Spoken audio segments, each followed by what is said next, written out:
Good afternoon, students. Welcome back to the online class of microprocessor and microcontroller. The last class we have discussed about the features of 8086 microprocessor, and today's class I am going to explain about the pin diagram of 8086 microprocessor. Before going to discuss about the pin diagram of 8086 microprocessor, I am going to recall some of the important features of 8086 microprocessor.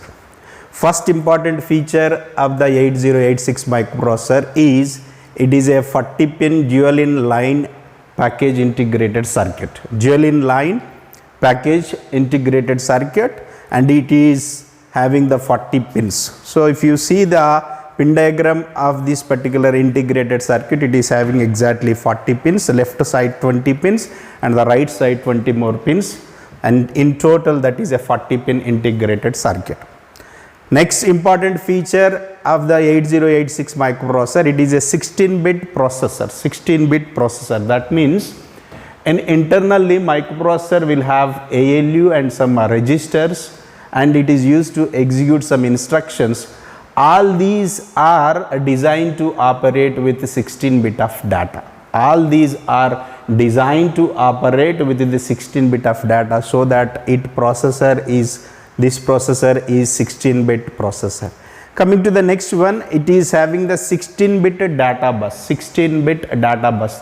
Data bus is nothing but it is a group of communication lines which are used to take the data from the memory, or which are used to write the data into the memory in a single instruction that can handle the 16-bit of data, so that it is having the 16-bit data bus. And the next important feature of 8086 microprocessor is it is 20-bit address bus. It is having 20-bit address bus means the group of communication lines which are used to define the address locations is about a 20-bit address bus it is having, so that 2 power of 20 is equals to almost 1 megabyte of memory that can directly accessed by the 8086 microprocessor. And the last very important one, which is very related to the our current topic, that is a pin diagram of 8086 microprocessor. The microprocessor 8086 microprocessor can be operated in two modes. First one is minimum mode of operation, next one is maximum mode of operation. If a processor is in the minimum mode of operation, only one processor is needed. No other coprocessor like 8087 coprocessor are not needed, so that particular mode of operation is named as a minimum mode of operation.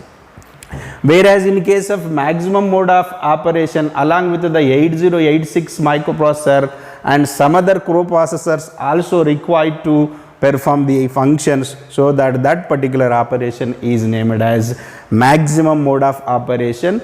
Here the 8086 microprocessor can be operated in the two modes. One is minimum mode of operation. In this, no other coprocessor like 8087 are not required. In case of maximum mode of operation, along with the 8086 microprocessor, some other coprocessors also are required for this operation. That is called minimum mode operation and maximum mode operation. So that we have discussed, that is integrated, this microprocessor is nothing but integrated circuit which is having 40 pins. 8086 microprocessor is having the 40 pins. In these 40 pins, around 32 pins will serve the common function in minimum mode of operation and maximum mode of operation. I hope I am very clear that out of the 40 pins, out of the 40 signals, pins also named as signals, out of the 40 signals, around 32 pins serves the common function in case of minimum mode and maximum mode of operation, and remaining 8 pins serves the specific function in case of minimum mode and some other specific functions in the maximum mode, so that these 40 pins will be divided into the three categories. One is common signals, common function signals, and that are 32 pins will serve the common functions in case of minimum mode and the maximum mode. Whereas second category of these signals or pins is specific signals in a minimum mode, specific signals in minimum mode. And third category of these signals or pins is maximum. Third category in case of this particular 40 pins, that is specific signals in maximum mode. So that these 40 pins will be 40 signals will be classified into the three categories. First one is about common function signals. In minimum mode and maximum mode, these signals serves the common function, so that these signals as named as common function signals. Around 32 pins serves the common function in minimum mode and maximum mode, and remaining 8 pins serves the specific function in case of minimum mode operation and the maximum mode operation. So that with the three classifications we can close this complete 40 pins categorization. I am going with the integrated circuit pin diagram of 8086 microprocessor. We know that microprocessor is also named as simply processor. It is also named as CPU. The other name for microprocessor is CPU on chip is called microprocessor, and it is a 40 pin integrated circuit. 40 pin integrated circuit. This is a pin diagram of that particular 8086 microprocessor.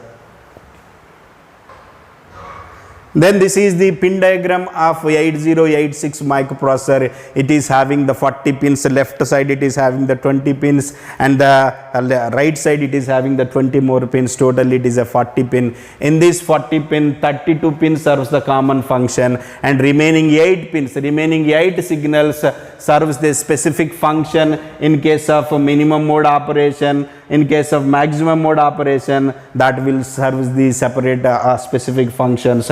Except these 8 pins, remaining 32 pins serves a common function, and these signals are named as common signals in case of classifications. So that these common signals again divided, common function signals again divided into 5 categories. If you go with the common function signals, that will be classified into 5 more categories. First class is named as address bus or data bus. That means what? Address bus or data bus means what? These signals can be used for carrying the address information, or also that the same signals are used to carry the information of the data also. So that this is a bidirectional signal.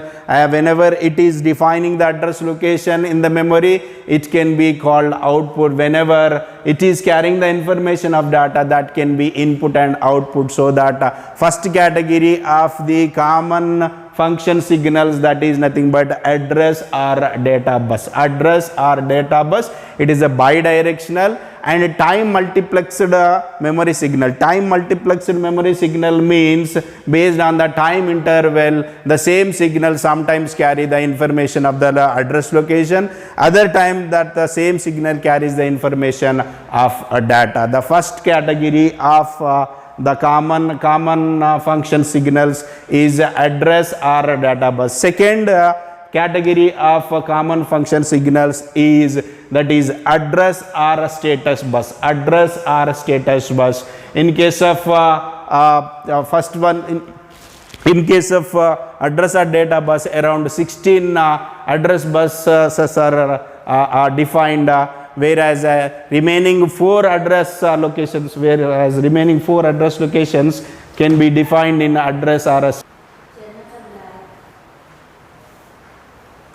as I told, these common function signals will be classified into 5 categories, and first one is named as address or a data bus. That means what? And this bus can carry the information of address and as well as data also. And coming to the next one, next classification in common mode of common function signal, that is address or status bus, and this is also used to carry the information of address and status also. And coming to the next one, next category in the common function signal, that is control and status signals, and which are used to control the data flow between the processor and the input and output. Coming to the fourth classification, that is interrupts and externally initiated signals, and the last one is required clock and power and ground signals, and all these 5 comes under the common function signals. And in case of minimum mode and maximum mode, these signals will serve the common function, so that it is named as common function signals. All these 5 categories will combinedly provide the 32 pin signals. These completely 32 pin signals. See, in this class I am going to explain the 2 function signals. One is address or data bus, another one is about address or status bus.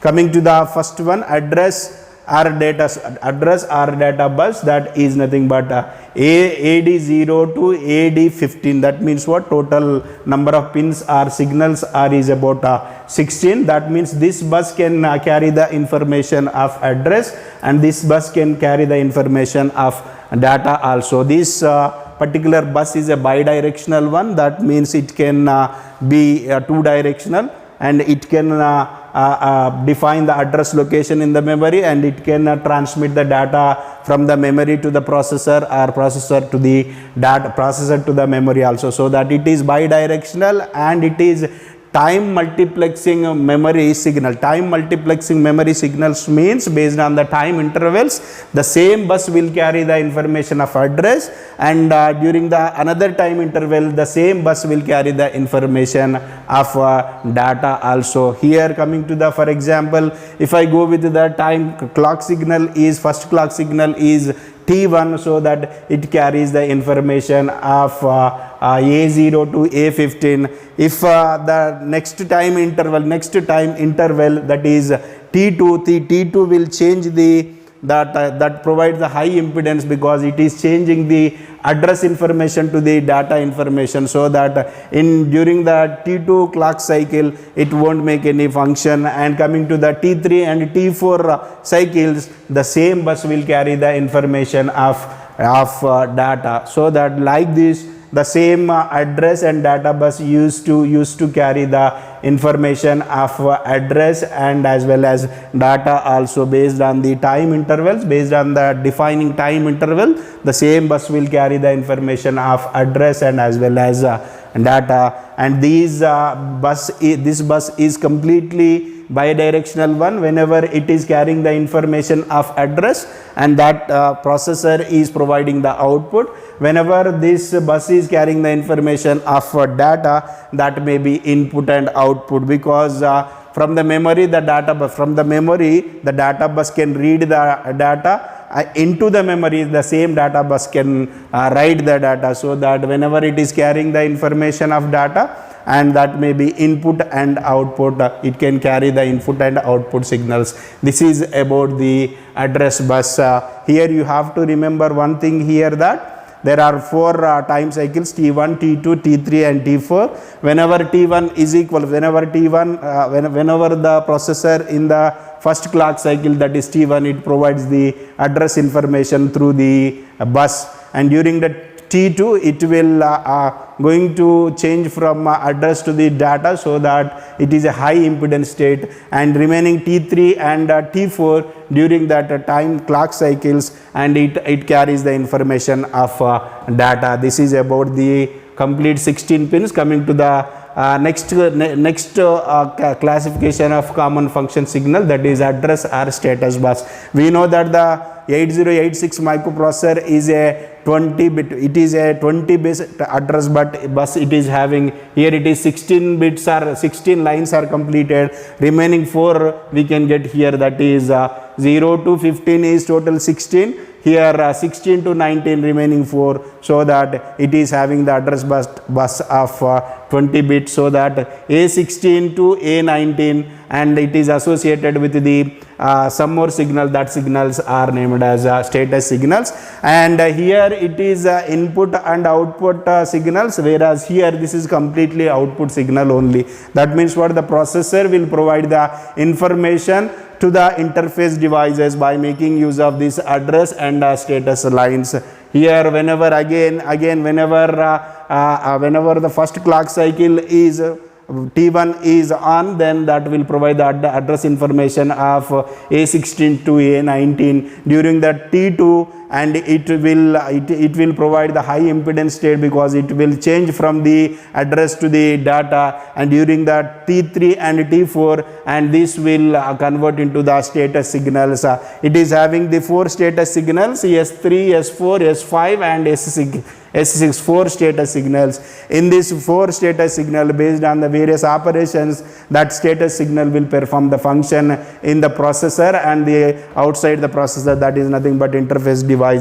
Whenever S3 and S4 0 0, both S3 and S4 0 0, we know that in internal part of 8086 microprocessor we are having some registers, and that internal registers we can have some registers, that extra segment register, stack segment register, and it is code segment register, data segment register. That means whenever S3 S4 are both are zeros, that means what? The processor has been using the extra segment. Whenever S3 is 0, S4 is 1, the processor has been using the stack segment register, and it is 1 0. S3 is 1, S4 is 0, the processor has been using the code segment register. In similar to that one, whenever S3 is 1, S4 is 1, the processor has been using the data segment register. We have discussed the features of 8086 microprocessor.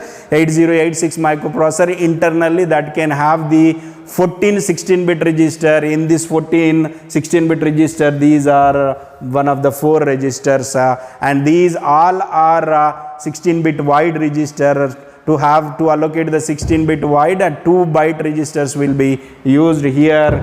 S3 S4 total status signals are S3 to S6, so that total 4 signals are there. Out of 4, 2 are completed. 2 are nothing but S3 and S4, which are used to describe the at present the processor has been using which particular register can be described by this particular S3 and S4. Coming to the S5, whenever any interrupt flag is there, by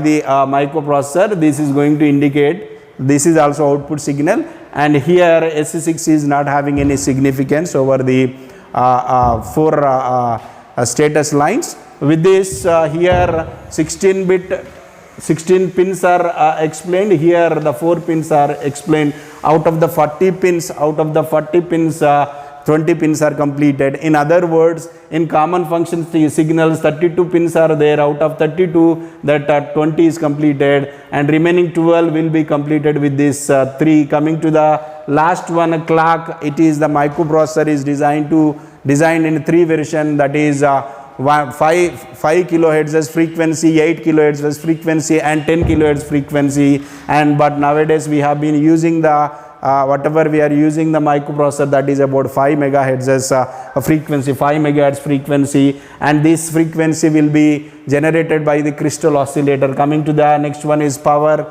and it is integrated circuits which requires the DC voltage of 5 volts and ground signal. Here this is having the 2 grounds, first pin and the last pin, and first pin and 20th pin both are grounds only, and power pin is nothing but it is the 40 pin. Like that, these clock signals, and this is power means it is a VCC.